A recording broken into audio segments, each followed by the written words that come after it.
asalaamaaleykum mbokk déglukat seen rajo Sud FM 98.5 ñoo ngi am mbégte teewaat fii ñu yàddu ngeen teewlu seen émission lu ci xam di ci jégalu nag ak li nga xam ni moo di lu toll ni yéexaayu maanaam li ñu si ndorteel gi ñoo ngi ciy jégalu tuuti ndaxte nag tey nañ leen ko waxee rek ci bande annonce bi dañuy war a am gan boo xam ni moom tamit ñu war a wéyal waxtaan wi nga xam ne nag daanaka li ñuy wax rek lii di dossier Senelec ak Kile suite pas fin ndaxte nag mën nañ jàpp ni waxtaan wi mën nañ ko wéyal ci ñi nga xam ne nag moo jëm ca askan wi ndaxte tamit loolee bokk na ci li nga xam ne moo bokkoon ca la ñu tënkoon samedi wees gannaaw nag bañ fi dalalee ki nga xam ne nag moo di sëñ Jara bi nga xam ni moo di daal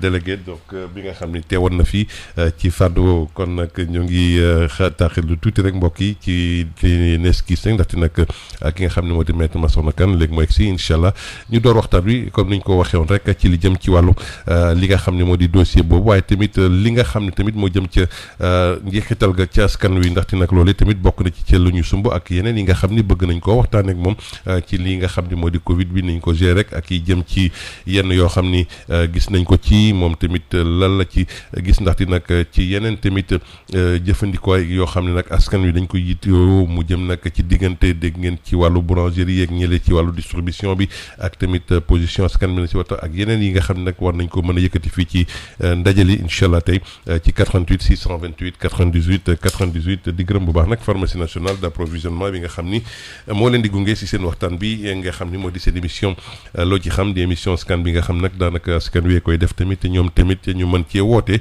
ci 88 628 98 98 xam naa nag fii ak ñu door rek du ñàkk nag xam naa tamit lii di situation bële nga xam ne moo jëm ci wàllu tamit Covid bi dinañ ci jël ndaxte nag daanaka li jëm tamit ci wàllu bilan bi dinañ ci waxtaanee ndaxte nag ki nga xam ne moo di ministre tamit moom tamit de la santé tey la war a def li nga xam ni moo di daal bilan bu weer wu ne ndaxte nag loolee bokk na ci tamit li nga xam ni moo bokk ca xibaar yi ñuy jàllale tey ci li nga xam ni moo jëm si seen émission loo ci xam waaye balaa boobu incha allah dinañ ci déglu tamit askan wi ci 88 628 98 98 ndaxte nag li tax ñu gën a indiwaat waxtaan wi ndaxte nag loolee bokk na ci leeral naam sax bu nekkee ñu bëri jàpp nañ ni dossier boobu moo ngi am évolution waaye lu ci mënti am rek waaye mooy daal lii ñuy sàkku ak ñee nga xam ne tamit taxaw tembe ne ñoom la ñu bëgg daal war naa am loolee tamit lépp dinañ ko si indi ay leeral tamit ci fànn woowu ñu jël nag en attendant auditeurs yi le temps que suñu gan gi teew ñu daal di samp dindi waxtaan nag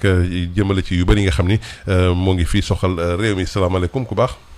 asalaamaaleykum. maaleykum salaam. tonto Alhaji Moussa Thiam. naam. na rato bi ak sox beeg moo si géej fale nga beeg sub bi. Xam nga loolu yow. xam nga sub tonto Moussa sub. sup.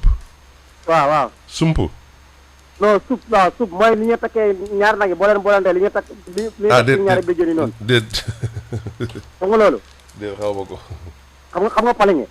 déet. paliŋe moo la ñuy lonk fas yi noonu ci machine bi muy ñett di dem xam nga ko. waaw man dama béykat nag. te daal yow doo béykat de. waaw waaye nag noonu laa bëggee ceeb. xamalaa saare ndi ma summi waaye nag en tout cas daal na nga fexe daal moom booy dem neex sa jibril seen. waaw. boo fa jëlee ko daal na nga fexe ba jaar si mbir ndax parce que ñëw Saalum. oui mais ma ngi lay siyaare bu baax. allo. waaw ñoo ngi lay dégg waaw. waaw maa ngi lay siyaare bu baax di ñaan groupe communication groupe Sud FM. bisimilah. yàlla na yàlla defal ñu jàmm ñun ñëpp rawat nañu waa Sud FM Alaaji Moussa. wallaahi amiin waay. Alaaji Moussa yéen waa Sud FM wallaahi billaahi wallaahi wa taala yéen waa Sud FM boo fekkoon ne maanaam gouvernement bi seen wax ji mu ngi koy dégg Alaaji Moussa. dem nañ ci réew mi dem na yoonam bu yàgg Alaaji Moussa. waaw mais yéenay def émission yi. mais Moussa waxtaan bu dul waxtaan boo xam ne dafa réew mi tegoon ko ci taabal ji. waaw ci ngeen bokk. xam nga ñun ñun. te li passé waxoon naa la ne yàlla dafa dogal ñu bëgg réew mi. waaw. yéen tam ngeen bëgg réew mi. léegi nag maanaam kon ñu dajee bu ñuy war di wax. xam nga loo gis àdduna am na kilifa. loo gis àdduna xam am na kilifa.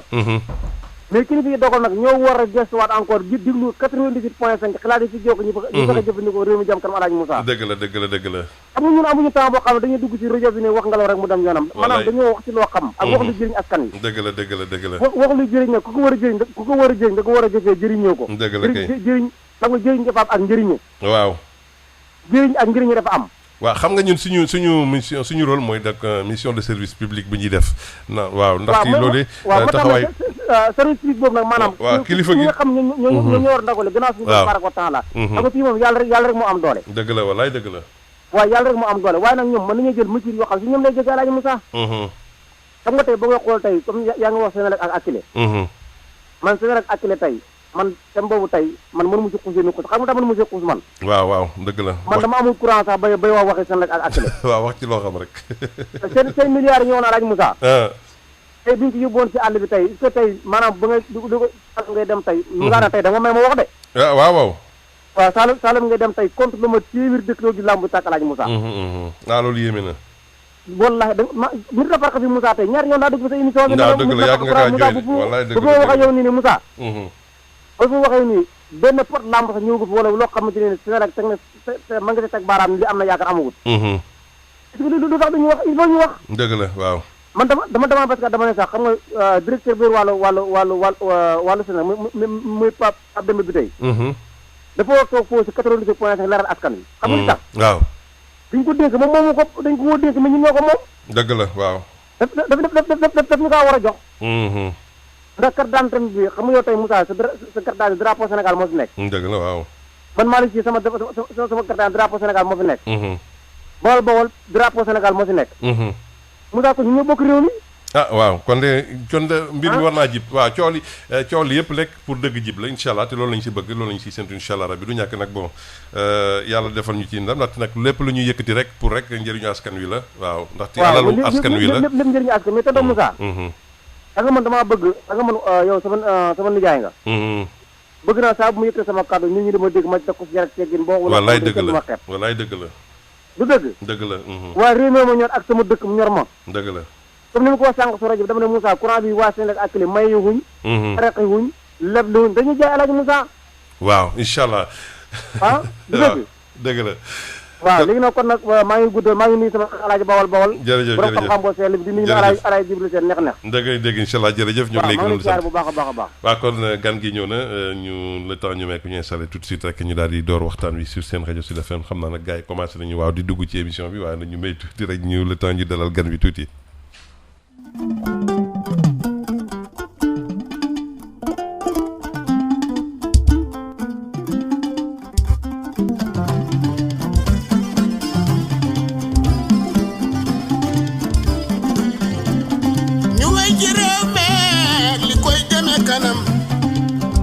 Sénégal jàmm neex na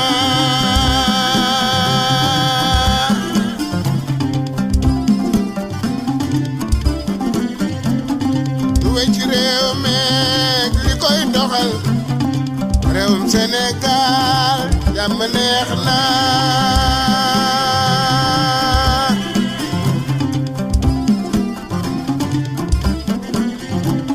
nañ toog te diisoo du mooy li gën ñuy toog di waxtaan looloy jàmmi réew mi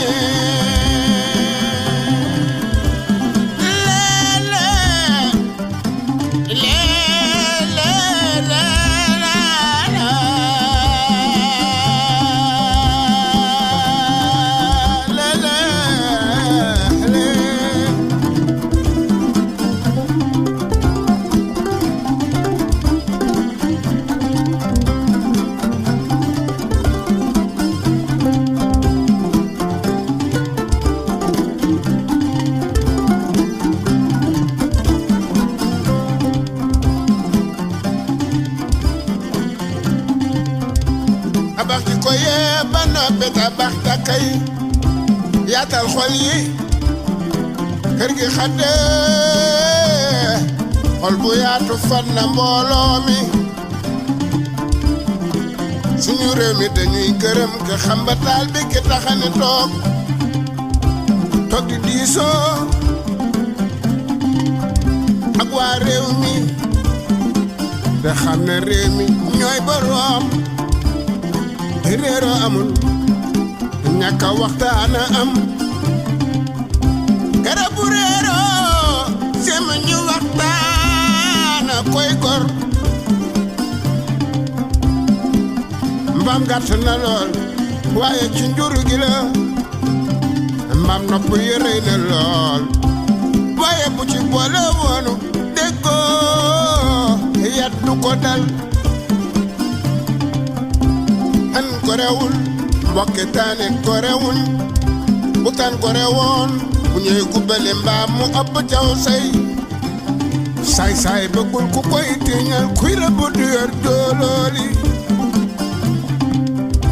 sunu Sénégal gi ñoo ko moom diisoog ndaw ñi te diisoog mag ñi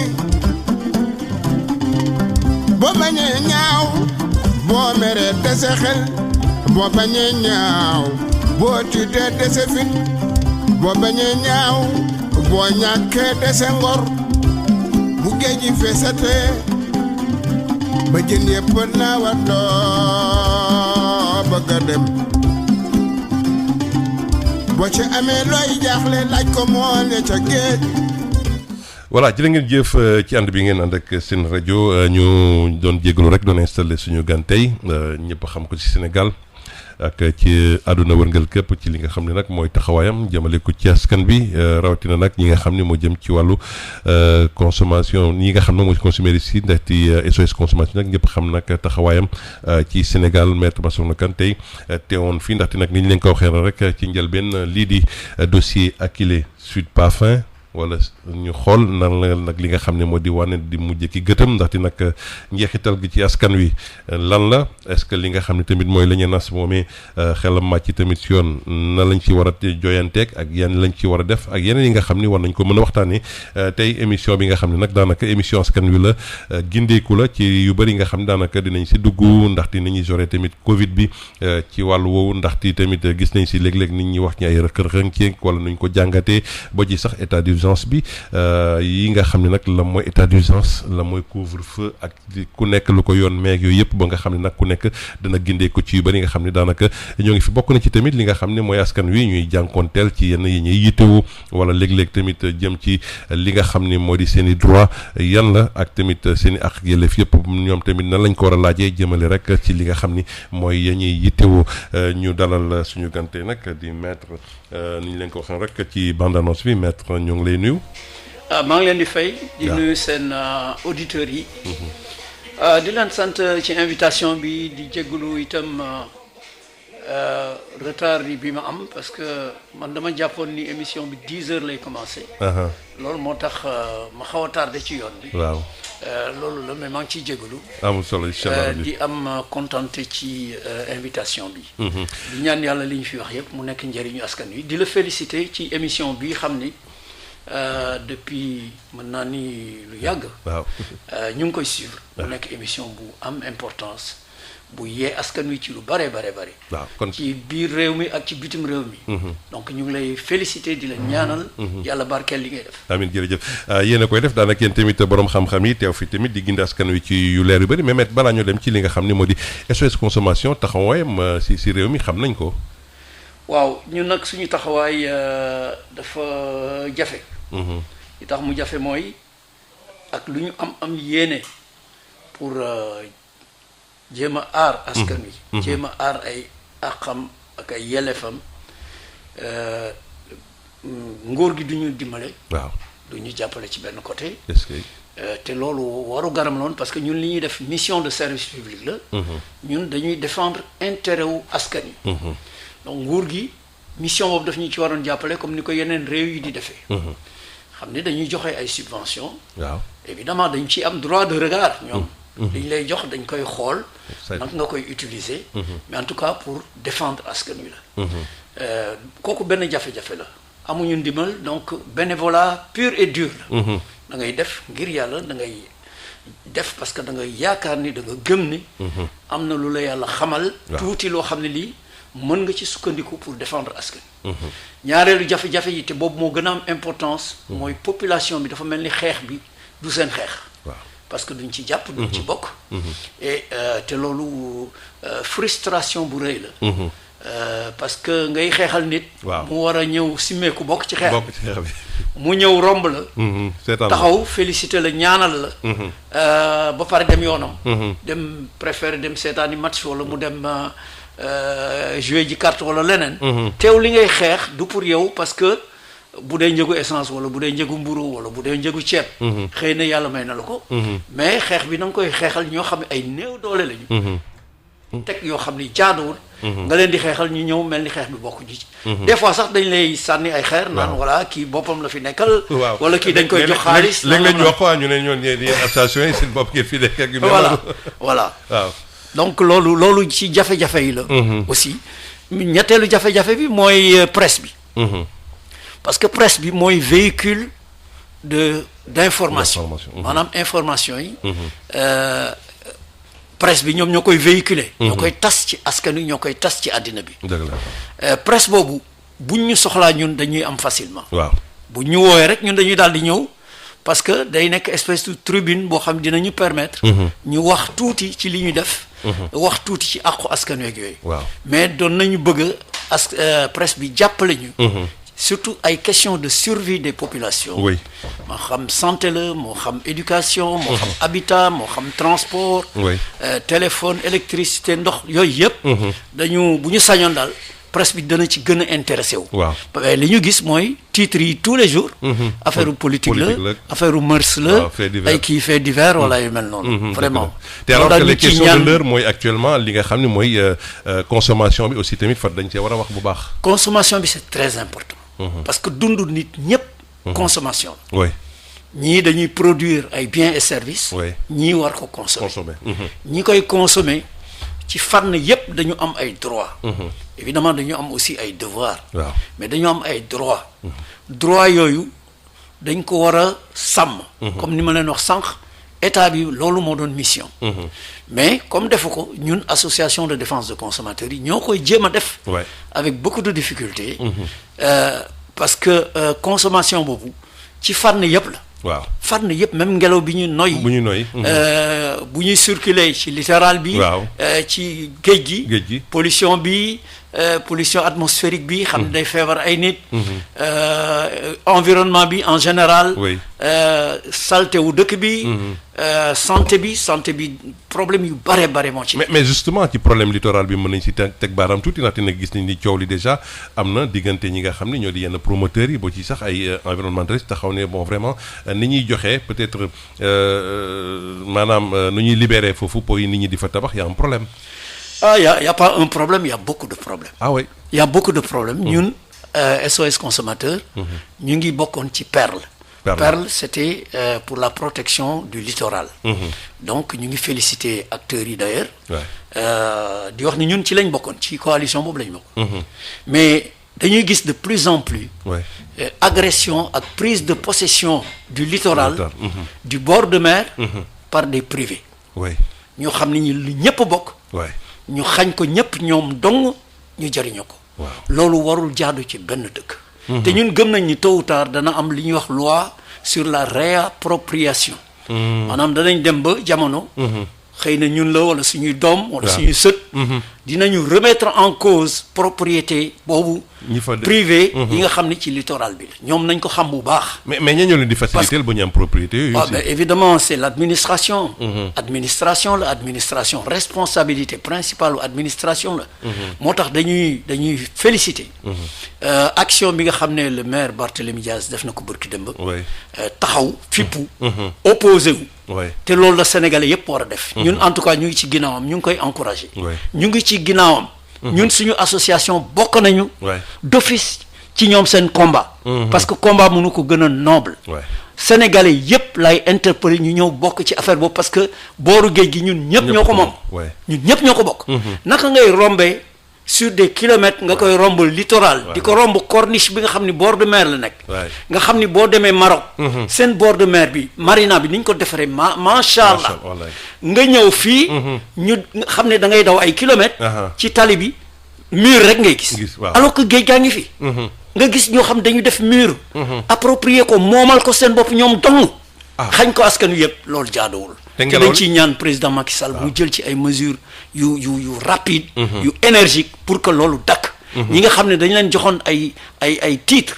ci bord de mer bi nañu annuler titres yooyu. nañ ko annuler parce que jaaduwul ñoom seen bopp sax bañ koy tabax xamoon nañ ni lii ñëpp a ko bokk. voilà. mais justement si affaire boobu nag gis nañ ni jamono ji sax coow li bëri woon na ba ñuy sax ñuy dem di greffer li nga xam ne moo di le volcan donc est-ce que mesuré woon nañ danger yi nga xam ne daanaka pour l'avenir parce que ñi ngi naan c'est un volcan dormant te vraiment dëgëru fitu nit dem na booy sax di song li nga xam ne moo di dëkkuwaay. waaw comme démb ni ko am na ñu ko wax démb. ay experts yoo xam ne wax nañ ci démb. que ñu ngi agressé ces sites dormants. xam ne peut-être ay cratères la ay volcans yu éteints la. yoo xam mën nañu yeewu à tout moment.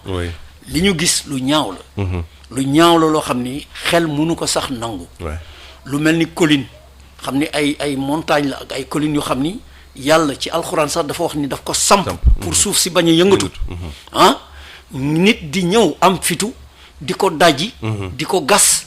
pour mën fa tabax fu mu dëkk loolu dafa doy waar loolu kéemaane la kilifa yëpp war nañ ci wax kilifa diine yi war nañ ci wax kilifa aada yi war nañ ci wax kilifa administration bi war nañ ci wax mais justement maître ñoo ngi ñëw ba tey nag di fàttali tey dinañu gën a xuusandi tamit ci akile bi dinañ si eggandi ndaxte li gën a am solo tamit bokk na ci consommation courante yi ñuy waxtaanee jamono yee ñoo ngi doon wax ci wàllu mburu mi coow loolu diggoon na diggante ñi nga xam ne ñoo di ñii di distributeurs yi ak ñi nga xam ne tamit ñoo di maanaam boulanger yi boo ci sax kii nga ministre bi mujj arbitré avec la création donc ay kiosque yooyu est-ce que loolu tamit ci wàllu consommation exigence la woon pour askan wi. waaw loolu problème bu rëy la problème bu sérieux la. oui parce que boulanger yi dañu bëgg ñoom ñu yor monopole jaay mburu. oui loolu mën nañ comprendre mu nekk seen revendication. oui mais ñun askan wi ñun dañu am droit wu. jot mburu ci ni mu gën a woyefe ci ñun. maanaam bu ñu waxee sax affaire prix bi. nañu wax affaire distribution. maanaam réseau de distribution circuit de distribution. amoon na benn décret boo xam ne y a plus de 10 ans. décret boobu organisé woon na loolu. ba boulanger yi commencé woon di samp ay kiosque yoo xam ne dañ ni boutique yi kenn dootul jaay mburu ci kiosque yi lañ koy jaayee. kiosque yi boulanger yi ñoo ko moom. ñoo koy implanté. ñu gis que boulanger yi amoon nañ jafe-jafe trop. pour samp ay kiosque yu mat. ñu gis que ni kiosque yooyu hygiène bi taxoon ñuy wax kiosque yi. amu ci woon. parce que kiosque boo xam dafa war a jaay mburu nga gis ki nga xam ne mooy jaay ci kiosque bi. wut par exemple wut beurre ak chocolat wut thon ainsi de suite dafa yëpp. di jaay pain thon ainsi de suite. condition de propreté yi amatu fa. ñu ne bon boutique yi nañ leen defal ay kii yoo xam ni ay box. ñu defal leen ay caisse vitrée yoo xam ni dañ ciy jaay ñu gis ñu ni dañuy am paaka spécial pour dagg mburu bi. nga gis leen ñoom paaka bi ñuy daggee mburu ci la ñuy def leneen ak leneen ak leneen. donc condition d'hygiène yi. texte yi prévoir na ko bu yàgg. mais appliqué wuñ ko woon. bon ñu dem ba loolu ñu bàyyi ko retourner ci liñ daan def. mais boo nee pour affaire coronavirus bi. dama bëgg ñuy jaay mburu uniquement ci boulangerie.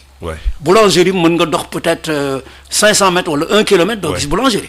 alors te boulanger yi amoon obligation. créer ay points de vente ay kiosques.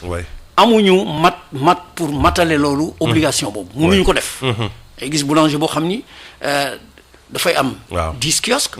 kii am 7 kiosques nga gis koo xam ni kii dañ ko ni obligatoirement. il faut nga am 20 kiosques. parce que loolu moom la ñëpp di am. alors que yow mën nga am 50 kiosques parce que da ngay investir. ñu xañ la loolu xañ ko askan wi. donc yooyu yëpp amoon na ci. mais léegi dañuy coronavirus bi moo tax. boulangerie ci la ñuy jaay mburu boulangerie yi matewuñ ko. ba commencé nañu créer ay points de vente.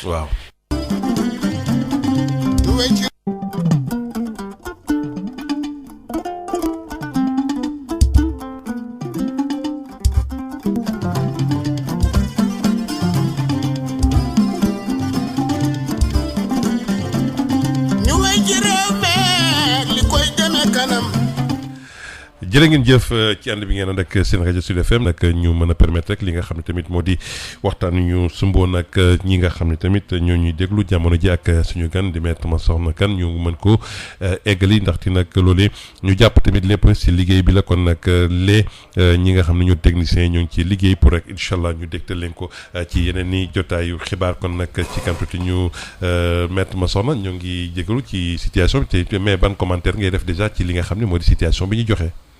waaw que situation bi ni ko docteur yi waxee situation bu graaw la. virus bi mi ngi fi te nit ñi dañu gis ni nit ñi jëlatuñu benn précaution. oui du affaire u takk masque du distanciation du dara ba pare ñu ngi ubbi frontières yi yëpp gis nañu tey. ñu wax ay cas importés. def naa ñeent. aéroport. waaw ce qui veut dire que cas yaa ngi dugg. waaw wàllante yi gën a yokk donc loolu vraiment ragal nañ mu jural ñu loo xam ne lii dinañu dépasser comme ñoom niñ koy ragale ñoom. voilà. waaw d'accord kon nag xam naa dañuy duggaat ci waxtaan bi ndaxte nag tey du gënoon tax ñu woo fi maître mu gën ñu indi leeral ndaxte nag jàpp nañu si li nga xam ne moo di dossier wala sax lii di situation Akilee Senelec bi nga xam ne daanaka jàpp nañ ni waaw kon gars yi ci ligne bi xaar leen tuuti rek ndaxte il faut ñu indi leeral tuuti ñu bëri ci ligne bi ñu mën a leeral foofu ci situation bi dégg nga diggante coow li jamono ji maanaam ci contrat boobu yow contrat boobu nan nga ko jàngatee. waaw contrat boobu contrat Senelec ak Akilee contrat boobu li ñu ko jàngatee bare na. dajale nañ ci documentation bu kéemaane boo xam ne bii. tax na bi ñu ko jàngee dañu waaru parce que dañu gis loo xam ne kenn mas ko gis. muy lan. muy contrat boo xam dañuy yeew Senelec yeew ko ba mu ne ngodd. livré ko benn société privée boo xam ne bi dañ koy soog a sos. yeew nga wax de. yeew ba mu ne ngodd laa wax. est-ce que. yeew ba mu ne ngodd maa ngi wax contrat bi fii. contrat bi 20 pages la. 20 pages. annexe yi nekk 47 pages buñ ci boolewul annexe 4 et 8 yoo xam ne dañu disparaître. kenn mënu ko gis. loolu te annexe yooyu. maanaam dafa am importance boo xam ne bi parce que benn bi mooy disposition financière yi. waaw. donc loolu mooy xolu contrat bi. beneen bi mooy lettre de garantie bi nga xam ne moom la Senelec. jox banque yi pour lépp lu Akilee di commander. ñun bi coow li jubee. waaw. dañ ne ñun dañu war a dem wax ak ñëpp. waaw pour am lu leer. parce que Senelec gu ñëpp la. dëgg la te coow bi dafa bare woon. accusation yi bare. ñu ne nag ñun il faut ñu leerlu ci parce que ñun ñooy citoyens yi ñun ñooy population. ñun ñooy consommateurs. ñun la ñuy jaay courant ñun ñooy fay. donc ñu ne il faut ñu leerlu affaire boobu. yàlla def bi directeur général Akilee déggee suñu intervention. ñuy posé wu ay questions mu woo ñu. bind ñu invité ñu pour ñu ñëw pour mu won ñu moom li muy def. ñu ngi rafetlu loolu. waaw ñu ko ciy félicité parce que démarche bu baax la. bi ñu demee aussi le 24 avril la ñu fa dem. mu recevoir ñu pendant plus de 2 heures de temps. di ñu expliquer yëpp won ñu compteurs yi mu yore ainsi de suite et tout. waaw après ñun ñu wax ak waa Senelec. responsable yi wax ak syndicat yi. surtout wut documentation. waaw parce que ñun ay juristes la ñu yore yoo xam ni. du ñu wax te yoruñu document. ñemewuñ ko. mais ba ngeen waxtaan ak moom est-ce que li mu leen présenté doyoon na leen yéen ci seen saytu. waaw boobu dafa fekk ñu nekk ci phase gëstu. waaw. lim ñu wax daal en substance mooy. moom EDF la doon liggéeyee. waaw démissionné EDF. ba mu fa jógee ni damay ñibbi sama réew. waaw ñibbi si Sénégal. bi mu ñibbisee di liggéey ci benn cabinet boobu mooy cabinet bu Victor Ndiaye. cabinet bi nga xam ne. moom moo doon jàppale Senelec pour Senelec mën a def plan stratégique. muy plan bi ñuy wooyee plan yeesal. xam ne 2016 la ba 2020. ci lañ ñu diggee woon ñun consommateurs yi nii. waaw d'ici 2020 ñoom dañu commencé ni courant du Sénégal ci courant yi gën a cher ci monde bi la bokk. waaw et que. plan yeesal boobu dana tax. waaw Senelec. fii ak 2020. courant ñun dinañ ñu ko jaayee diggante 60 ba 80 francs le kilowatt. muy loo xam ne jamono ji ñaata lay jar jamono ji. non léegi ñu ngi ci 130 140. ay barème la daal. ay pàcc la. donc loolu ñu waxoon ci plan yeesal bi 2016 2020. cabinet boobu xam ni foofu la monsieur Amadou Ly doon liggéeyee. waaw te monsieur Victor Ndiaye moom ko. cabinet boobu moom moo encadré woon Senelec pour ñu taxawal plan yeesal. may wax ne ci biir plan yeesal boobu déjà ñu ngi ciy wax ni Senelec dana bokk ci Akilee. te booba Akilee juddoogul woon. booba Akilee juddoogul woon officiellement. ñu ciy wax bon mën naa joxe page yeeg yëpp mais du ci xaj. waaw ci plan yeesal daal nañ jàpp ni ci 5e axe bi. ñu ngi ciy wax ni Senelec day ci diversification yi muy def dana bokk ci Akilee. alors loolu li ñuy war a def mooy xam nga ñun juristes yi. dañuy wax fait yi d'abord. waaw maanaam fait yi li nga xam ni ay du xew-xew. li xew yi kenn mënta weddi. alors Senelec bu daan jënd compteur. day def demande day def appel d'offre international. bu fekkee ni dafa am situation d'urgence boo xam ne dafa war a am ay compteurs rapidement. waaw day def demande d'autorisation. pour direction centrale des marchés publics. autoriser ko pour mu def li ñuy wax entente directe. waaw xam ne day wax ak kiy jaay compteur directement. pour jënd compteur. situation d'urgence bi. loolu moo mas a xew Senelec parce que Senelec. société la boo xam ne bi état bi moo ko moom. waaw c'est soumis à la réglementation sur les marchés publics. loolu moo mas a am Senelec même pour 50 000 compteurs. waaw 50 000 compteurs. En 2015, demande d'autorisation. En 2016, pour 150 000 compteurs, demande d'autorisation. En 2017 également, même chose. Et chaque fois, bu ñu attribuer, bu ñu joxe affaire bi benn fournisseur. waaw beneen fournisseur ba day def recours. ARMP rendre ay décision maa ngi fi juróomi décision. yoo xam ni ARMP. dafa rendre décision. annuler ay attributions provisoires. wax nañu réévaluer waat. waaw aussi bien pour 160 000 compteurs. pour 150 000 compteurs et cetera et cetera. donc Senelec masul jënd compteur te direction des marchés autorisé wuñ ko. wala mu def appel d'offre international. alors li ñu mën a comprendre. mooy naka la Senelec mën a signer contrat. ak benn société privée boo xam du defar compteur. waaw. du day jëndi compteur di ko jaayaat Senelec. mu commandé ci à travers ce contrat 2 700 000 compteurs sans mu jaar ci appel d'offre. alors que 50 000 compteurs rek. danaan demander autorisation wala appel d'offre. mu mën à travers un contrat avec un privé. tënk boppam pour 10 ans yoo xam ni société boobu da koy jaay 2 700 000 compteurs yoo xam ni yii. ki ko koy jaay defaru ko mieux da koy dem jëndi ci fournisseur bi daan jaay Senelec. donc day gën a cher. pour ñun consommateurs yi. et puis ci biir contrat boobu dañuy wax ne. Senelec amul droit utiliser beneen ki maanaam non seulement dañuy généraliser compteur. waaw. te loolu aspect consommation bi rek laay wax man. foofu rek laay tax. ñun compteurs yi ñu yor actuellement yépp Woyofal ak kii ak compteurs yu njëkk yeeg yépp obligatoirement dañuy changer yooyu compteurs yépp indiwaat yeneen remplacer ko par li ñuy wax compteur intelligent. compteur intelligent mooy lan. mooy compteur boo xam dafa am benn capteur. bu ñu ciy def boo xam ne bi day tax fa ñu nekk. ñoom sans ñu bouger ñu mën a xam li nekk ci compteur bi et cetera. te dañu war a xam ni consommateurs yi non seulement dañ leen di jox compteur boobu ñu fay ko. mais en plus dafa am application bu Akilee di defar. boo xam ne bi ñun dañ koy fay. encore pour mën a xam suñu compteur. ban heure la ñuy consommer courant bu bari ñaata moo ñu des ci ay jours de consommation et cetera et cetera alors que renseignement yooyu ñu bari ci ñun soxlawuñ ko. mais loolu lépp ci ndoddu consommateur bi la. loolu yëpp ci ndoddu consommateur bi moo tax ñun. affaire boobu ñun ñu war ci wax. war ci jëf donc. ci fait yi mooy loolu Senelec bi ñu créé Akilee. dañ ñu waxoon ne Akilee filiale Senelec la. et ci contrat bi d'ailleurs contrat bi dañ ci wax ci préambule bi ci préambule contrat bi dekk na 9 pages uniquement ci préambule waxuma définition mais préambule bi rek 9 pages la ci 9 pages yooyu dañu wax ne société d'électricité yu mag yi comme EDF. ak beneen société italienne bu tudd Engie et cetera. ñoom dañu am système de comptage boo xam dafa moderne.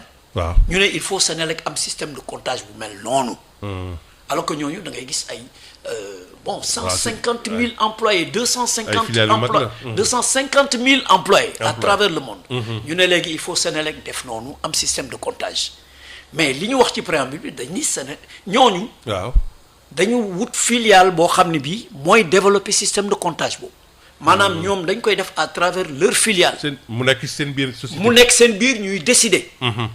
ñu ne bon Akilee day nekk filialu Senelec. xam nga Akilee bu newoon filialu Senelec réellement. waaw danañu mën a nangu loolu.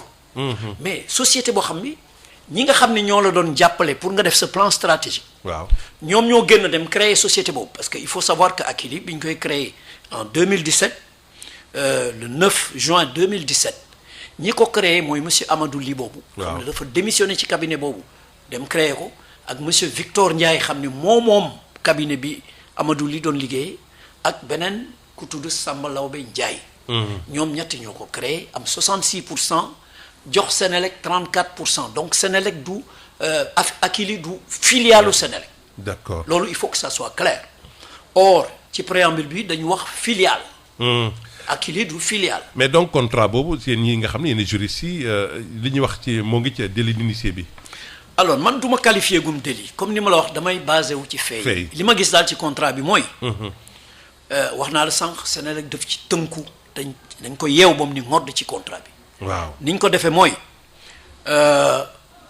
gouvernance bi Senelec amoon yépp dootu ko am Akilee mooy décider mooy def lépp en tant parce que loolu moo nekk ci contrat bi.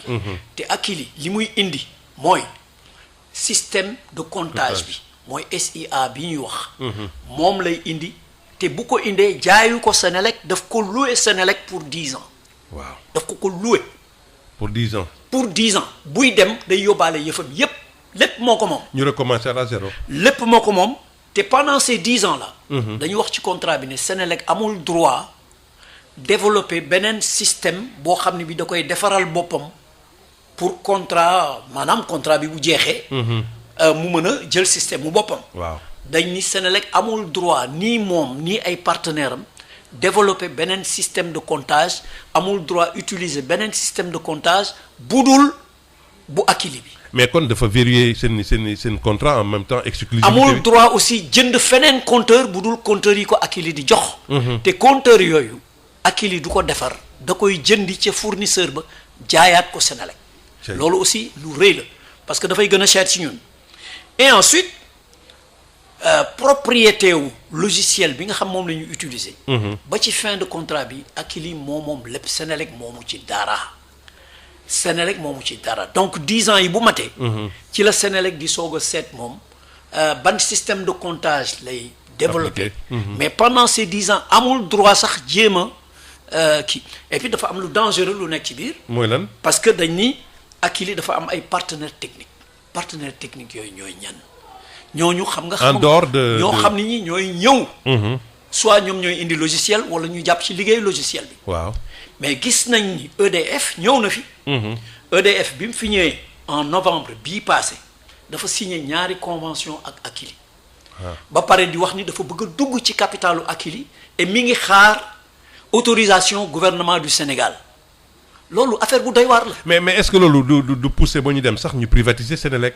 wala ñoom ñu récupérer Senelec. c'est-à-dire man li ma gis man. waaw li ma gis xam ni possibilité la.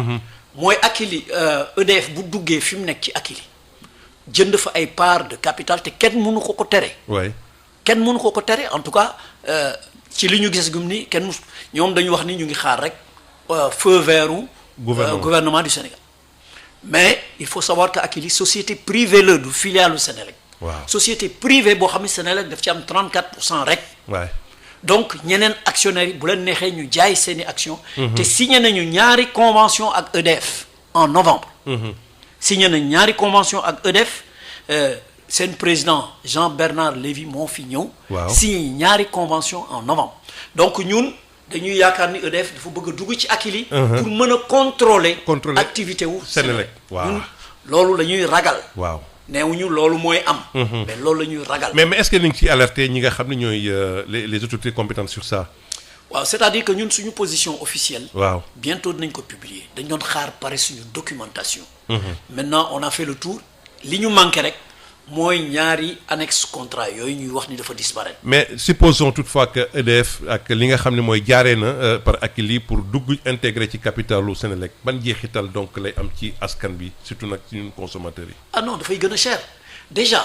le fait que ñu ñuy obligé changer suñu compteur yëpp non suñuy compteur lu tax ñuy changer compteur yi. waay compteur yi ñu am li waraloon ñu war a def ay compteurs intelligents. waay mooy li ñuy wax les grands consommateurs les grands comptes. maanaam industriels yi. industriels yi waaw xam ne barewuñu. parce que ce qu'il faut savoir c'est que Senelec bi mu signé ak Akilee. contrat wu 2,7 millions compteurs. sur 10 ans pour la somme de 186 milliards. ba mu ko signé ba pare dañu wax ne dañu war a changer compteur au lieu ñu changer au lieu mu nekk pour compteur. Intelligent pour les grands comptes. waaw dañu ni compteur yi nekk Sénégal yëpp yi Senelec yore yëpp la ñuy changer. def ko compteur intelligent te yow pour nga utiliser intelligence compteur boobu dafa am redevance boo war a fay Akilee. ah oui ñun consommateurs yi soxlawuñu ko. waay demandé wuñ ko lu tax ñu bëgg ñu ko imposer. loolu am na ci et ensuite ce qu'il faut savoir ce qui est troublant. c'est que événement yëpp ça s'est passé entre le mois de février élection présidentielle. oui 24 décembre. contrat Senelec Akilee bi ñu ngi ko signé le 11 février. élection yi am le 24 février. waaw le 20 mars ñu signé bon de commande 2,7 millions compteurs yooyu le 20 mars. début avril ñu fay Akilee 2,7 milliards dañ ko jox bon commande pour 2019 mu war a livrer 250,028 compteurs. actuellement mu ngi consommer contrat bi. waaw déglu rek mi ngi consommer contrat parce que dafa joxe facture. waaw pour 250,000 compteurs. pour la somme de 2,697 millions. sur les 256,000 compteurs yooyu mu waroon livrer en 2019 xam ngeen ñaata la ci livré. ñaata 2,000 compteurs. sur 256,000 compteurs. alors que pour 2019. waay 2,000 compteurs dong la ci livré. mais te 2,000 compteurs yooyu kenn mënu ko utiliser. parce que logiciel bi. waaw logiciel bi nekkagul en activité. et 2,000 compteurs yooyu phase pilote rek la waroon. concerné. alors naka laa lay commandé man 250,000 compteurs. waaw nga jox ma dëgg. fay la ko xaalis bu weex tàll. amoo loo may livré lu dul 2,000 compteurs. 256,000 compteurs. te 2020 ñëwagul parce que 2020 aussi am na commande boo xam ne bii c'est plus de 200,000 compteurs. yoo xam pour 2020. ku mënagul livrer sa première commande boo xam ne dañu la ko fay comptant avec une lettre de crédit donnée à la banque. ñu fay la 2,697 millions. nga war a livrer 256,000 compteurs en 2019. nga livrer lu dul 2,000 compteurs. y a un problème. mais justement est-ce que ñoom waa Senelec mënuñu jaar foofu par voie donc justice bi donc wala ñu jël yeneen kii compétence yoo xam ne nag mën nañ fa jaaree pour porter plainte le truc pour que justement insuffisance de. bon ñun il faut pas être pressé. dañu ni na corps de contrôle yi def contrôle. waaw parce que il faut savoir que dans le contrat il est prévu en cas de conflit ou en cas de différend. un arbitrage à Abidjan. waaw à la cour d'arbitrage et de justice d'Abidjan. Et on nous dit c'est le droit sénégalais qui sera applicable. Alors qu'on parle de l'OHADA. Donc là aussi, il y a un problème. Mais en tout état de cause, ce contrat-là, il doit y avoir des enquêtes sur ce contrat. Parce que nous, population, nous pouvons accepter. Ce que nous Senelec daf ko wara génné xamné contrat de concession. Bi Senelec signé ak état bi. Cahier de charge.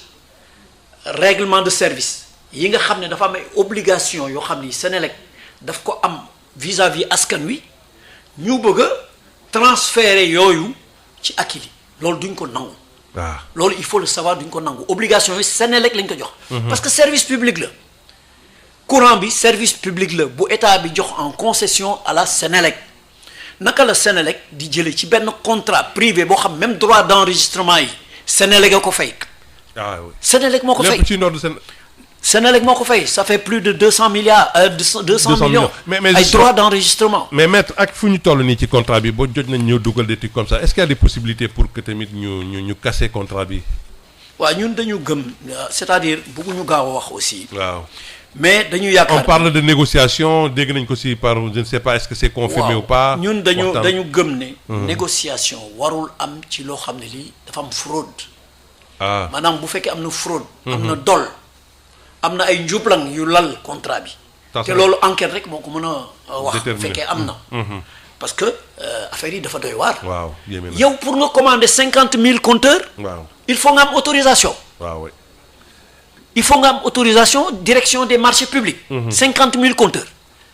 nga mën a dem joxe bon de commande. 2 700 000 compteurs. marché. alors y a un problème. d'accord maître ndaxte nag am na ñu bokk ci waxtaan wi bëgg nañ see bokk ñu ubbi ligne bi tuuti rek ñu mën a jël tuuti asalaamaaleykum allo. Imam Moussa. waaw ñu ngi leen di ziar. xam naa nag tey moom dañuy gàttal tuuti rek mu ñëpp mën ci waaw day gàtt maa ngi siyaar sa gan googu di sëñ bi kan. waaw maître Masson. mbaa jox nga ko ndékki. ne ko sàlleen day wax ak moom de man moom du ma ndékki pour yàlla laay dunde d'accord waaye li ma bëgg a wax rek ci gàttal la di ko wax ne moom daal maa ngi koy topp jamono bu nekk. te ba muy dem diineeg jamono ba mu koy commencé dem ba fi mu ne maa ngi koy topp di ko déglu. macha allah. waaye li muy wax toujours da koy wax ak réservé day wax li mu xam la ca def mu bàyyi ko ba àgg ca doo koo wax. ñoo ngi koy sant ci loolu. fi may ñëw nag mooy ci mburu mi mu waxoon sànq. gis nga Moussa mburu mi bu ñu bëggee mu set il faut ñu yokk mburu mi ndax liggéey di perte itam kenn du ko nangu. ñiy lakk mburu mi mënuñoo defar lu baax defaraat ay casque def ca seen xaalis ba ñu doon gagné. kon dañuy perte. ñi koy jaayit mënuñu koo defaraat mu baax def ci seen xaalis kon dañuy perte. kon nag xaalis bi su muy jógee rek toujours ci askan wi. te loolu mu wax ci Senelec nga xam ne dañ koo imposé nit ñi war koo yokk foofa loolu moo ne ci mburu mi gouvernement bi nag li mu war a def mooy. fu ne leen casque yi nañ ko defar ñu defar ko mu yokk mburu mi moom mooy taxaw nag dox diggante askan wi ak defarkat yi ak jaaykat yi pour mu set ñu dund ci jàmm. jërëjëf. ñu ngi lay gërëm di sant ñu mën a jël quelque rek ñu mën a bokk ci waxtaan wi ndaxte nag. waaleykum salaam wa rahmatullah. waaw ku baax. kon nañ ko gàttal. waaw bisimilah. waaye olof yi nee na oto lu mu xat-xat nuyul ma sama yaa xaj. xaj waaw. dama ñu nuyu Sénégal ak Sénégal si yëpp. ñu ngi soppe Sénégal. ak sëñ Mamadou Dieng di fay nuyoo Lamp Fall. jaajëf di la jaajëfal Moussa di jaajëfal Sud FM yëpp. di wax ne Moussa ñoo ngi sant tey dañ doon baalu àq rek. di jaajëfal itam suñu mbokk docteur yi ñu fiy jaar léegi wax dëgg yàlla li ñu wax am na solo li ñu ci ëppal solo nag mooy dalal gi ñu dalal xelu Sénégalais yi. te mu nekk àllu am solo. nga xam ne suñu xam-xam bëriwut suñu niveau bu tuuti la mais bi mbir mi commencé ba léegi ni foofu la ñu taxawoon gis ne mbir lu mu tar te jëngal bi ngay teg muy soo meree dese xel soo tiitee dese fit. yooyu dafa nekk lu am solo. tax ñu doon wax nit ñi ne nañ leen dalal. ñu mel ni dañoo gasal nit ñi dugal leen ci bàmmeel mel ni nit ñi dañ leen wax ne àdduna day tukki ba kenn tëlatul kenn li ñu gën a neex la dégg nañ ci biir docteur bi wax ne maanaam feebar bi tuberculose moo ko gën a garaaw te ni muy wàlle moo gën a garaaw te noonu moo ma doon dund loolu rek lañ mas di wax di ko wax la di wax am maître Masson na dégg nañ ko dégg nañ li ñu wax bu baax a baax. yàlla leen yàlla jàpp li muy wax am na solo mais ñun daal li ñuy ñaan ci seen organes yi. Moussa doomu aadama dafa am loo xam ne saa du ko tàmmee gis dañ leen a ñaan. ñu formé ay xale yoo xamante ne ñoom itam nañu def maanaam tàndax ci seen kii maanaam saate. jël ay xale teg leen ci seen kanam ñu di leen dégg. ba ma juddoo ba nëga ni météo ma soxna kon Mamar Ndaw. mais te bokk naa mu bokk ci benn équipe ba ci yàgg. 2011 mu ne mënul xalaat troisième mandat. dafay génn loolu parce que ku dafa yore mandat. li ñuy wax am na solo li ñuy défendre am na solo ku am solo la mais nañu jëlaat ay xale génn leen ñu génn wax lu bees. jërëjëf itam benn organe nit mënu cee toog lu bëgg a mat ñaar fukki at fanweeri at yow rek dañuy gis te léeg-léeg nga bokk ci parti léeg-léeg nga jënd aw carte léeg-léeg nga bokk comité directeur léeg-léeg nga génn léeg-léeg nga nekk sénateur c'est-à-dire yooyu tam ñun ay nit dong lañ. waaleykum salaam wa rahmatulah. jërëjëf sëñ bi Baol ñu jël benn ñaar rek ba ñett après nag tax ti li ci des ci waxtaan dafa bëri salaamaaleykum. waaleykum salaam Baye Moussa. naam. waaw ñu ngi lay nuyu di leen siyaare bu baax. jërëjëf kooku tur bi. Ali Cissé la. Saalum Saalum. waaw sëñ Ali bisimilah. waaw am na ko njëkk wootee kooku noonu li mu wax pour ma déglu rek ci wàllu courant bi. xam nga Baye Moussa courant dafa bokk ci wàllu développement ci réew. waaw. te boo xoolee am na ñu bëri ñu dëkk ci dëkki kaw yi nekk Ndakaaru yor seen i métier. chaque jour ñu ngi leen di dégg fii di leen yëgati di leen sonal di leen dàq te joxuñu leen ay place tey si tey ma gis ne wàllu courant bi ci wàllu Saloum bi diwaanu Saloum bi. da ngay compte lu ëpp téeméeri dëkk. tey si tey li may wax nii boo demee Saloum da nga gis lu ëpp téeméeri dëkk yoo xamante ni laa doo gis benn dëkk bu am courant. am fa ay tailleur am fa ay ministre métallique am fa ay ministre bois yoo xamante ni yor nañ seen i métier. bu fekkoon foofu yóbbu nañ fi courant bi. tey si tey ñi ne fii di leen dàq di leen buntu xatal ñu nekk ay marchand ambulant yoo xam ne ay tailleur lañ ne amuñu luñ mën a développé seen métier.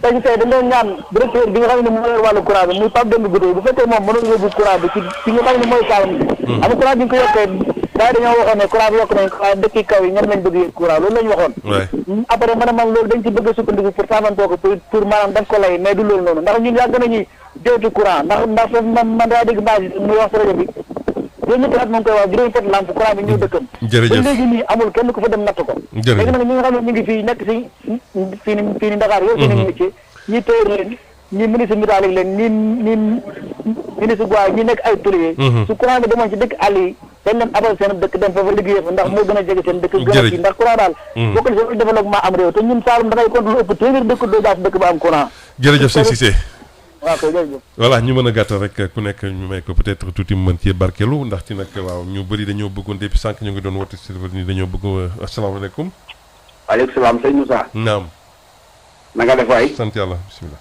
ñu ngi lay ziar bu baax a baax jërëjëf naka wax kër gi alhamdulilah maa ngi nuyu sama xarit boobu toog maître ma soxna allo waaw ma ngi lay dégg waaw ma ngi lay dégg waaw ñu ngi koy nuyu di ko ñaanal yàlla parce que li mu waxtaan tey ni ak yow leeral na bopp ñu bare wax dëgg yàlla di ci am kontaan loolu mais li ma koy demandé mooy loolu bu vérifié ci Senelec question bi ma ko doon posé mooy est-ce que moom du mën a déclencher une procédure si toutefois que constaté ne dans la procédure yi nga xam ne moom la ñu def pour obtenir ces contrôles là entre la nouvelle société ak Senelec ak yeneen yi nga xam ne aussi dafa concerner consommateurs yi ci yenn prix yi maanaam ni ñu koy jaay ci kiosque yi kiosque afin yi nga xam ne ca départ ba waxoon na ko est-ce que moom du mën a déclencher une procédure pour le compte des consommateurs contre ces différents organismes yi nga xam ne yi moom avec même l'État du Sénégal beneen ba ca des mooy ci kiosque yi li mu ci wax danaa ko pousser rek pour mu gën a sori ndax kiosque yi moment bi ñu koy instauré xam nga borom boulanger yi dañu daan jël mburu mi di koy yóbbu ci boutique yi di def lu nekk mais pour ñi ciy liggéey pour ñu gën a mën ci gis seen bopp moo taxoon ñu obligé boulangerie bu nekk mu instauré ay kiosque ñu wutal leen aussi ay délai ay kii de distance xam ne boulangerie bu installé woo fii tant de mètres kenn amul droit samp fa beneen kiosque moom moo ko moom mais il s'est trouvé que système bi nga xam ne bi moom la boulanger yi def actuellement ci ñu gën a bari dañuy jël mburu yi di ko jox may gay léegi dootuñu fay salaire la plupart léegi boulangerie yi amatuñu kii mais allez-y si laaj bi waaw très rapidement parce que waaw waxtu yooyu waaw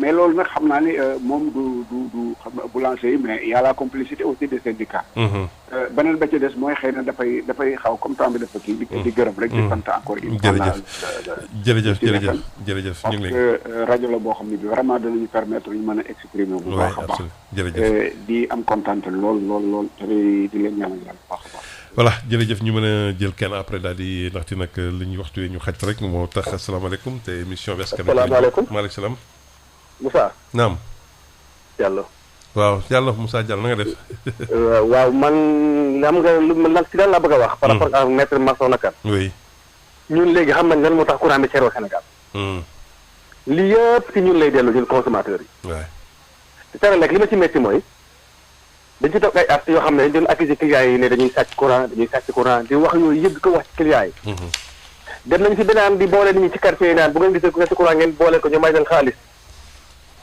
léegi ñun dañu war a fexe ba courant bi jar li mu war a jar li yëpp ci ñun lay mujj ñun consommateurs yi donc dañ ko war a leeral waaw delloo population seen droit parce que dañu muñ ay ati at courant warul cher nu mu chéré nii maître Massokhna Kane dama koy suivre souvent dëgg la wax man vers si boobu loolu laa bëgg ñu jëm ministre yeeg autorités yeeg dañu war a jërëm population bi léegi ñu réviser contrat yi delloo population bi seen droit courant ñëpp xam nañ ne warul chéré nu mu chéré c'est pas normal dëgg la nañu dimbale population bi li ñu fay def te du yoon yëpp ñu dindi ko ci société yi dimbale autorités yi ci gestion bi ñu war a gérer. jërëjëf.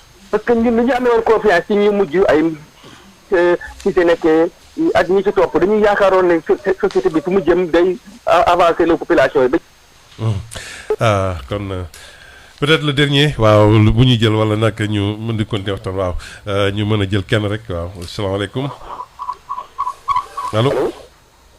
Alaaji Moussa Thiam. naam. kii Alaaji Xaay. Alaaji Xaay bisimilah. xam naa fi ma duggee nag xam na. dama lay gàttal rek. bisimilah. te xam nga moom baaxul ci wax kat. mais li ma lay gërëm di gërëm sa sponsor di gërëm sa invité. di indi suñu xalaat ci yëf yi man nag li nga wax lépp am na solo waaye li ma ci gën a intéressé rek mooy Akilee bi ak Senelec. contrat boobu am Akilee ak Senelec jara dem xool ndax man li ma ci jëkk a jàngat mooy doomi réew mi lañ. ci réew mi lañ juddoo ci réew mi lañ jàng ci réew mi lañ màggee te ay sénégalais ñoo fay liggéey. mënuñu toog nag bu ab étranger ñëwee ñu ne na génn sunum réew bu sénégalais góor la wut ay yëfam taxaw ñu ne génn sunum réew. beneen bi ma jàpp tamit jàpp ko ci ma nga xam mën naa ko jox dressement tamit mooy Akilee bi contrat bi nañ ko xool buñ ko xoolee bu ñu xoolee contrat bi ak li muy liggéey ak yeneen contrat yi daan am ak di fi yëf nañ ko xool bu baax parce que kii waxul day dikk rek teg ay contrat teg mais dañuy jàppale ci saytu sàcc bu courant dëgg yëf am nañu bañ projet bi ñoo xamante ne tey li ñuy def Senelec te li def Senelec dafa leerul parce que dañuy dikk contrôler ko dootoo mën a te jàpp sàcc courant nga def lenn te beneen bi ma jiglee neex mooy sénégalais la ci réew mi la juddoo ci réew mi la jàng ci réew mi la jàng ci réew mi lay liggéeyee mais pourquoi pas mënu ñëw sunum réew boo ko ñu ko ci israélien ñu ko ci ay libanais wala leneen te waa ji moom nee na moom def ci defi kii kon képp koo xam contrat nga ñëw teg contrat yi teg yéeg yi mu leer nañ ñëpp bokk ko xam kon nañ ci kon lan moo fi ñor nañ ci kañ leen soom ginnaaw na fi nga laa de cuuj Akilee daal li ma gis mbiram ci yoon la ko teg nañ ko bras droit bras ouvert mu dikk liggéeyal Sénégalais yi liggéeyal intérêt de Sénégal voilà kon dégg nga ci xalaat boobu peut-être ñu jël ñaar après daal di nag jox maître ci waaw kon nag dégg nga interpellation askan bi maître ci ñenn ñi waaw dafa am ci question yoo xam ni mënuma ci tontu parce que émission bi mënu ko permettre li ci des barewul non dinañ ko foog ñëwaat donc pour affaire mburu yeeg ay kiix yooyu vraiment ngeen baal ma duma ci tontu tey bu amee yeneen émission dinañ ci defaat émission ci consommation bu gën a yaatu mais ci affaire courant bi parce que courant bi comme ni ko ñenn ñi waxee c'est l'un des plus chers du monde courant Sénégal loolu jaaduwul loolu dafa jaaduwul parce que askan wi dañu néew doole te charge yi dafa bare ci secteur yëpp nag alors buñ ci boolee dañu jaay courant Sénégal courant yi gën a cher ci monde bi te mu wóor ni contrat bi daf ñuy indil ay charges yu bees yu gën a bare déjà changement de compteur bi wax naa ko obligatoirement te loolu day figurer ci facture yi oui dañ koy facturer compteur Woyofal yi kañ lañ ko installé actuellement moo nekk en cours et sénégalais yu bare dañ ciy gis seen bopp parce que prépaiement Senelec sax daf ciy gis boppam parce que yow da ngay fay avant ngay consommer donc bu ñu nee dañuy changer compteur yooyu yëpp Woyofal parce que dañu bëgg compteur boo xam ne bii dañuy wax compteur intelligent pourquoi parce que dana permettre simplement nga am ay renseignements yoo xam ni daawoo ko am maanaam ñu ne la diggante 10 heures ba midi ngay consommer plus baa ñu ne la samedi bi ci ngay consommer beaucoup plus heure bi ba heure bi donc wàññil say consommation wala est-ce que bàyyiwuloo sa kër tëj ko dem bañ a fay lampe yi nangam ay affaires yu mel noonu ñun ñu da ngay fay redevance en plus non seulement dañuy changer compteur yi mais da ngay fay redevance te système de comptage boobu Senelec di jël da koy louer dañ ko koy louer Akilee daf ko koy louer Senelec du ko moom ba ilaa yawmi diini c'est-à-dire pendant ces 10 ans sax contrat bi dafa tere Senelec mu développer beneen système de comptage mu wut yeneen i partenaire développer yeneen système de comptage wala mu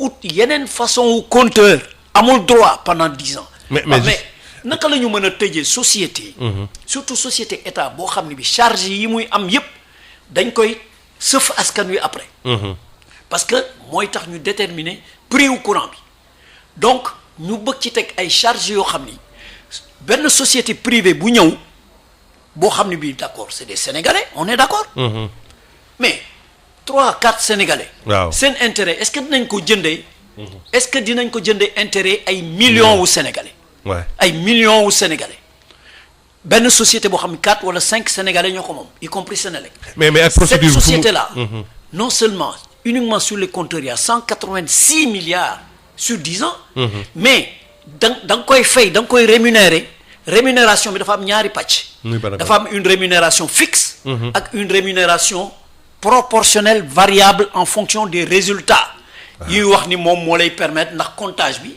moo lay permettre yow Senelec nga économiser xaalis wala nga bañ a perte xaalis donc ñoom dañuy am part pourcentage ci loolu lu ñu leen di fay donc c'est un contrat qui va tourner aux environs facilement de 500 milliards 500 milliards et moi je défie les gens qui disent que le directeur il peut venir expliquer ci contrat bi amul dara luñ ko non si on veut un débat contradictoire nous on est prêt mais ce sera un débat technique boo xam ne bi dañuy leeralal askan wi pour yëpp leer parce que il faut affaire yi leer d'accord l'antenne est là mënuloo yow pour nga jënd compteur 50 000 compteurs il faut une autorisation il faut un appel d'offres international nga mën a jaar ci benn prox ndoll boo xam ne daf lay permettre nga signer ak beneen société privée 2 700 000 compteurs sur 10 ans et si les prix des compteurs chutent de 50% au bout de 2 ans looy def da ngay continuer di ñu jaay ñun compteurs yi au prix coûtant alors donc il y a beaucoup à dire sur ça mais procédure bi on est prêt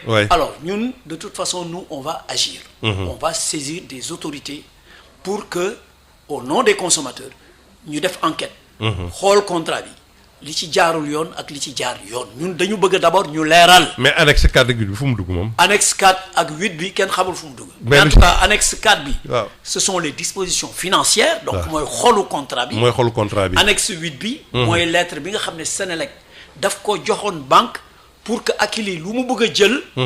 ñu garanti ko banque bi mën ko joxe Senelec garantie Senelec masul garantie loolu. waay Senelec masul joxe lettre de garantie pour.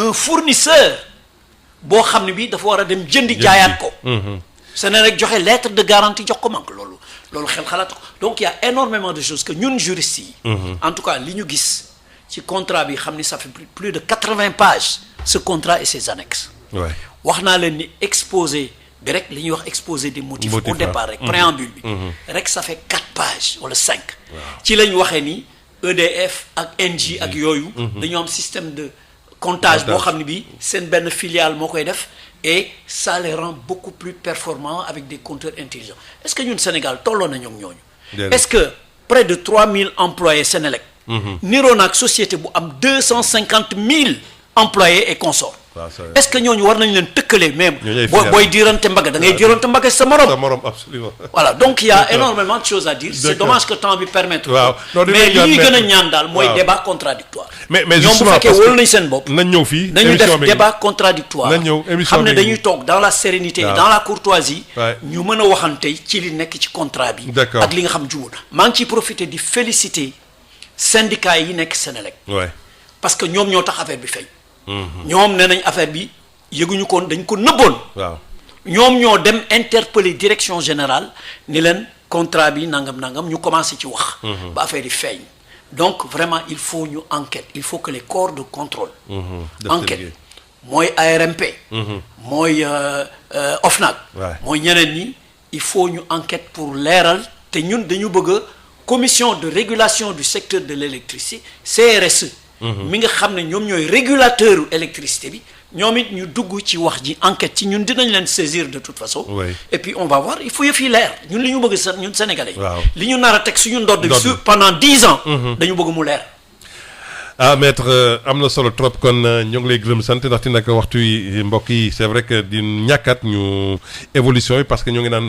le contrat Akilee Senelec suite pas fin dinañ ci ñëwaat incha allah rabi si yeneen i jotaay bu nekkee ñi nga xam ne tamit ñoo concerné suñu sont d'accord ñoom tamit avec le directeur général mën na ñëw fii incha allah rabi ñu toog ñu waxtaanee mbir mi nu mu gën a leeral lépp rek ngir njëriñu askan wi kon nag loolee ci ndigalu kilifa gi lay jógee kon boog ñoo ngi gërëm bu baax a baax maître ci sa disponibilité ak sama sa taxawaay ci askan wi incha allah di la dig daje incha allah ci yeneen jotaay fii sur seen rajo mbokk yéen tamit jërë ngeen jëf yéen yootee kon nag ñu ngi leen di jox daje incha allah samedi bi di ñëw ci beneen waxtaan toujours sur seen rajo Sud FM 98.5 si seen émission loo ci xam comme ni ñu ko daan defee rek samedi ju jot bu waxtu yu jotee fii sur seen rajo Sud FM 98.5.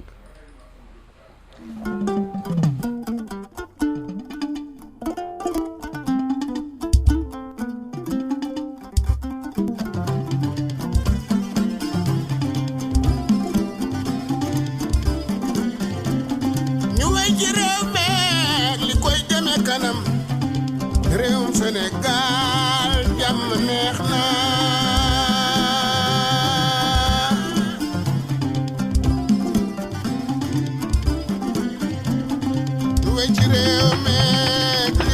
émission bi di loo ci xam pharmacie nationale d'approvisionnement moo leen ko doon may pharmacie nationale d'approvisionnement